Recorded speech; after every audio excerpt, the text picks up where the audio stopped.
আপনার দুনিয়ার জীবন থেকে পরকালীন জীবন আরো 1000 কোটি গুণ উত্তম আমি আল্লাহ আপনি নবীর জন্য বানিয়ে দিব। সুবহানাল্লাহ। আরেকটা অর্থ ওয়ালাল আখিরাতু খায়রুল লাকা মিনাল উলা, অর্থাৎ হে নবী রাহমাতুল লিল আলামিন, আপনার জন্য আমি এমন সিস্টেম করে দিচ্ছি, আপনার শনিবারের তুলনায় রবিবার উত্তম হবে, রবিবারের তুলনায় সোমবার উত্তম হবে, সোমবারের তুলনায় মঙ্গলবার উত্তম হবে, মঙ্গলের তুলনায় শুক্র উত্তম হবে, শুক্রের তুলনায় শনি উত্তম হবে, সকালের তুলনায় দুপুর উত্তম হবে, দুপুরের তুলনায় আসর উত্তম হবে। সুবহানাল্লাহ। আসরের তুলনায় মাগরিব উত্তম হবে, মাগরিবের তুলনায় এশা উত্তম হবে, এশারের তুলনায় গভীর রাত উত্তম হবে, গভীর রাতের তুলনায় ফজর উত্তম হবে। আল্লাহ বলে ও নবী রাহমাতুল লিল আলামিন, আপনি যখন সেকেন্ডের কাঁটা সামনের দিকে যেতে থাকবেন আপনার উত্তম আর উত্তম হবে, কল্যাণ আর কল্যাণ হবে আপনার জন্য। বলেন সুবহানাল্লাহ। খলিলুল্লাহ মানে আল্লাহর বন্ধু, হাবিবুল্লাহ মানে আল্লাহর বন্ধু, কিন্তু খলিলুল্লাহ আর হাবিবুল্লাহর পারিভাষিক সংজ্ঞা এক নয়। খলিলুল্লাহ তাকে বলা হয় যিনি তার 24টা ঘন্টার প্রতিটা কর্মকে, প্রতিটা কাজকে, প্রতিটা দুঃখকে, প্রতিটা সুখকে, প্রতিটা নিঃশ্বাসে রবকে খুশি করতে চায়, রবকে খুশি করতে চায়, রবকে রাজি করতে চায়, রবের সন্তুষ্টি চায়। উনি হচ্ছেন খলিলুল্লাহ। আর হাবিবুল্লাহ হচ্ছেন সেই জন যাকে আল্লাহ স্বয়ং নিজে রাজি রাখতে চায়। খলিলুল্লাহ যিনি আল্লাহকে খুশি করতে চান, আর হাবিবুল্লাহ আল্লাহ যাকে রাজি রাখতে চান। এবার কোরআনের আয়াতের সাথে মিলেন, ওয়ালা সাওফা ইউতিকা রাব্বুকা ফাতারদা, এক একটা আয়াত। আরেকটার সাথে মিলান, ওয়ালাল আখিরাতু খায়রুল লাকা মিনাল উলা। আরেকটু জোরে বলেন না, ওয়ালাল আখিরাতু খায়রুল লাকা মিনাল উলা। যে নবীর শানের প্রশংসাও রব করে, জ্ঞানের প্রশংসাও রব করে, রহমতের প্রশংসাও রব করে, শাহিদ হওয়ার প্রশংসা রব করে, নাজির হওয়ার প্রশংসা রব করে, যে নবীর গড়ের আদবের বটার বসার উঠার কথা বলার আদবের বিষয়টাও পর্যন্ত রব শিখিয়ে দিচ্ছেন। বলেন কি সৌভাগ্য। সুবহানাল্লাহ। একটা জিনিস আমরা ক্লিয়ার, এক একজন এক এক মতের, এক একজন এক এক দলের, এক একজন এক এক পছন্দের অপছন্দের থাকতে পারে, কিন্তু সবাই আমরা সব দলকে পিছনে ফেলে আমরা সবাই রবের বান্দা, নবী রাহমাতুল লিল আলামিনের উম্মত। এই দলে যারা যারা আছেন একটু দুই হাত তুলে দেন। এখন দেখেন তো আমরা কয় দল? জোর বলেন আমরা কয় দল? আরো জোর বলেন কয় দল? আমরা কয় দল? রাখেন অন্য সব প্রশ্নে কিন্তু আমরা এখানে দুই দল, যদি হয় আর্জেন্টিনা আর ব্রাজিল। জোর হন না, সর্ব জায়গায় সর্ব প্রশ্নে আমরা দুই দল, কিন্তু আমরা এই একটা কথাই এক দল। এক দলের ভিতরে কোনো ঠেলাঠেলি আমারই, আমরা সবাই ভাই ভাই। সবাই বলেন আমরা সবাই, আমরা সবাই। এবার জিনিসগুলো একটু বোঝার চেষ্টা করবেন। আমাদের নবীর প্রশংসা করেছেন কে? জোরে বলেন, কোথায় করেছেন? কোরআনে। কোরআন কেমন কিতাব? যালিকাল কিতাব লা রাইবা ফিহি। অঙ্কগুলো একটু মিলাবেন। কোরআন কেমন কিতাব? যে কিতাবে বিন্দু পরিমাণ কোন সন্দেহ। কোরআনটা কার কালাম? তাহলে আল্লাহর কালাম যেহেতু কোরআনে, নবীর প্রশংসা যেহেতু কোরআনে, তার মানে আমাদের নবীর প্রশংসা আল্লাহর কুদরতি জবানে। বাবা যায় কথাটা কত দামি, একটু একটু ফিল করেন না বিষয়টা। আল্লাহ আমাদের নবীর প্রশংসা করতেছেন। এবার আসেন, আল্লাহর সৃষ্টি জগতের শ্রেষ্ঠকে পশু পাখি না মানুষ? জোরে বলেন না। মানব জাতির ভিতর সবার শ্রেষ্ঠ হচ্ছে নবীরা, নবীর চাইতে শ্রেষ্ঠ হচ্ছে রাসূলরা। রাসূলের ইমাম যিনি, তিনি আমাদের নবী। এবার আসুন একটা ছোট্ট বিষয় বোঝার চেষ্টা করি যে আল্লাহ আমাদেরকে লাকাদ মান্নাল্লাহু আলাল মুমিনিনা ইয বাআসা ফীহিম রাসূল, কত দয়া করেছেন। আল্লাহ তাআলা আদমকে নবী বানিয়েছেন।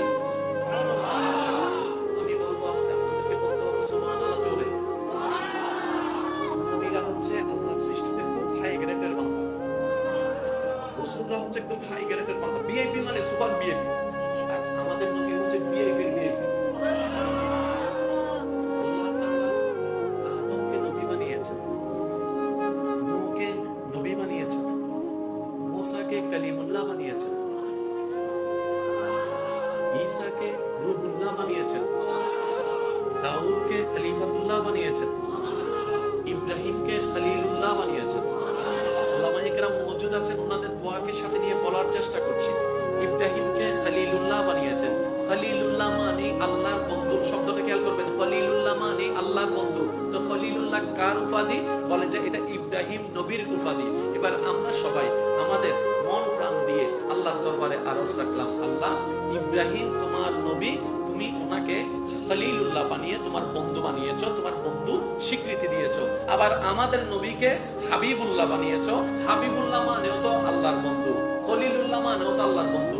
আল্লাহ ওদিকে তুমি আমাদেরকে দেখাচ্ছ আমাদের নবী এমন একজন নবী তুমি আমাদেরকে দান করেছো, যিনি ইব্রাহিমেরও নবী, মূসারও নবী, ঈসারও নবী, দাউদের নবী, আদমেরও নবী। আবার এইটা তো বুঝে আসলো না আল্লাহ, খলিলুল্লাহ যে র্যাঙ্কে, ইব্রাহিম খলিলুল্লাহ যে র্যাঙ্কে, আমাদের নবীকেও তুমি সেই র্যাঙ্কে নিয়ে গেলা হাবিবুল্লাহ বলে। কারণ খলিলুল্লাহ মানেও বন্ধু, বন্ধু। আল্লাহ আমাদের তো বুঝে আসলো না। রব্বে কারীম বলে, বান্দারে সবকিছু আবিধানিক অর্থ দিয়ে যাচাই করিও না, প্রত্যেকটা কিছুর একটা পারিভাষিক সংজ্ঞাও থাকে।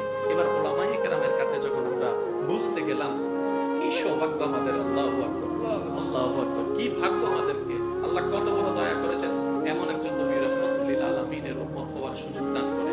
উলামায়ে কেরামের ছায়া তলে যখন বসলাম, ওনারা বলছেন কথা সত্য, আবিধানিক করতে খলিলুল্লাহ শব্দের অর্থ আল্লাহর বন্ধু, হাবিবুল্লাহ শব্দের অর্থ আল্লাহর বন্ধু। বাহ্যিক ভাবে দেখলে দুইটা অর্থ একই স্থান বুঝায়, একই সমান বুঝায়, একই কোয়ালিটি বুঝায়, কিন্তু না, কথার পরেও তো অনেক কথা বাকি থাকে, বুঝার পরেও তো অনেক বুঝা বাকি থাকে। আলেমরা বলছেন, ওই উলামায়ে কেরাম বলছেন, শুনো শুনো জগৎ, এক অর্থ